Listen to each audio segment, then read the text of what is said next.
Doctor BR Ambedkar Konaseema జిల్లా ద్రాక్షారామంలోని కూరగాయల మార్కెట్లో జరిగిన అగ్ని ప్రమాద బాధితులను రాజ్యసభ సభ్యుడు పిల్లి సుభాష్ చంద్రబోస్, వైఎస్ఆర్సీపీ ఇన్ఛార్జ్ పిల్లి సూర్యప్రకాష్ పరామర్శించారు. అగ్ని ప్రమాదం ఏ విధంగా జరిగింది, ఎంత నష్టం జరిగి ఉండవచ్చునని బాధితులను అడిగి తెలుసుకున్నారు. బాధితులను ప్రభుత్వం ఆదుకోవాలని, దగ్ధమైన షెడ్లను తిరిగి నిర్మించి ఇవ్వాలని కోరారు.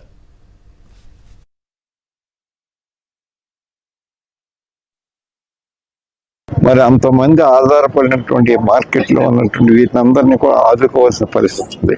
నేను కలెక్టర్ గారికి చేసే సూచన ఏంటంటే, డిఆర్డిఏ ఇంట్రెస్ట్ ఫండ్స్ ఉంటాయి. డిఆర్డిఏ ఇంట్రెస్ట్ ఫండ్స్ నుంచి ఇమ్మీడియట్గా షెడ్లు కన్స్ట్రక్ట్ చేయొచ్చు. డిఆర్డిఏ ఇంట్రెస్ట్ ఫండ్స్ నుంచి మార్కెట్ షెడ్లన్నీ కూడా కన్స్ట్రక్ట్ చేయొచ్చు.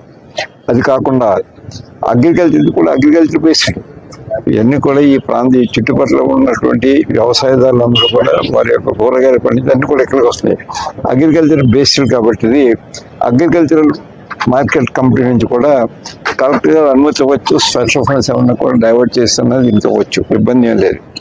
అంచేతగా రెండు ఫండ్స్ని ఎంతవరకు ఉన్నాయో, ఎంతవరకు సహాయం చేయగలరో ఆలోచించి చర్యలు తీసుకోవాల్సిందిగా జిల్లా కలెక్టర్ గారికి నేను ప్రత్యేకంగా విజ్ఞప్తి చేస్తున్నాను. మరిన్ని అప్డేట్స్ కోసం ఛానల్ ను సబ్స్క్రైబ్ చేయండి. నోటిఫికేషన్స్ కోసం బెల్ ఐకాన్ పై క్లిక్ చేయండి.